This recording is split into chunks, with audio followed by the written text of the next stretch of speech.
ఇది వచ్చేసి ఒక నలుపు మాత్రమే కాదండి. నీల వస్త్రధారియే శరణం అయ్యప్ప, నిత్య బ్రహ్మచారియే శరణం అయ్యప్ప. స్వామివారి వస్త్రాధారంలో నలుపు, ఎరుపు, తెలుపు, కావి వస్త్రము ధరించి అయ్యా నీ ఉండే హృదయములో సంచలమే లేదు. ఈ యొక్క పూజ చేసే పూజారులందరూ కూడా వైటే ధరిస్తారు. పతీత వస్త్రంతోనే శబరిమలలో కానీ ఏ దేవాలయంలో కానీ అయ్యప్ప దేవాలయంలో పూజ చేస్తుంటారు. ఇదే వేసుకోవాలి అదే వేసుకోవాలి రూల్ కాదు, కానీ వేసుకుంటే ఎలా ఉంటుందనే చెప్తాను. ఈ నల్ల వస్త్రం వేసుకోవడం వల్ల ఏమవుతుందంటే శని ప్రీతిని పొందుతారు. ఈ శనికి అయ్యప్పకి ఏం సంబంధం అండి అనంటే, ఆ శని ఈశ్వరుడ అంశ.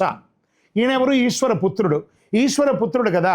ఈయన వచ్చేసి ఈ శనికి ఏమేమంటే ఇష్టము? ఆ శని 7.5 కానీ, ఏళ్ళనాటి శని కానీ, కంఠ శని కానీ, అష్టమ శని కానీ, అర్ధాష్టమ శని కానీ, ఈ శని అంతా జరుగుతుంది కదా.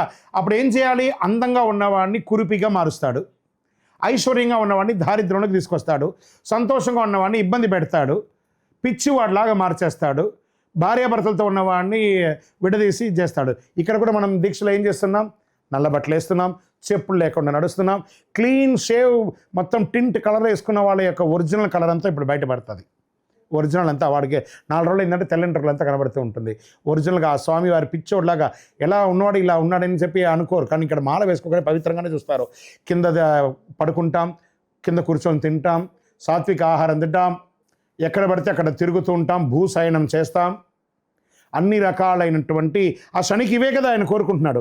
సో శని ప్రీతి, ఓహో ఈ మాల వేసుకున్న వాళ్ళని నేను ముట్టుకోకూడదు, నేను ముట్టుకోకపోయినా వీళ్ళు ఇలాగే ఉంటున్నారని చెప్పేసి, అందుకే శని ఈశ్వర శబ్దం కలిగిన వాళ్ళలో ఉన్నటువంటి శని బాధ విమోచన శబరి స్తోత్రం అని కూడా స్వామివారి పూజలో ఉందండి. శని బాధ వినాశాయ ఘోర సంతాపహారిణే కనకాలయ వాసాయ భూతనాదాయతే నమః.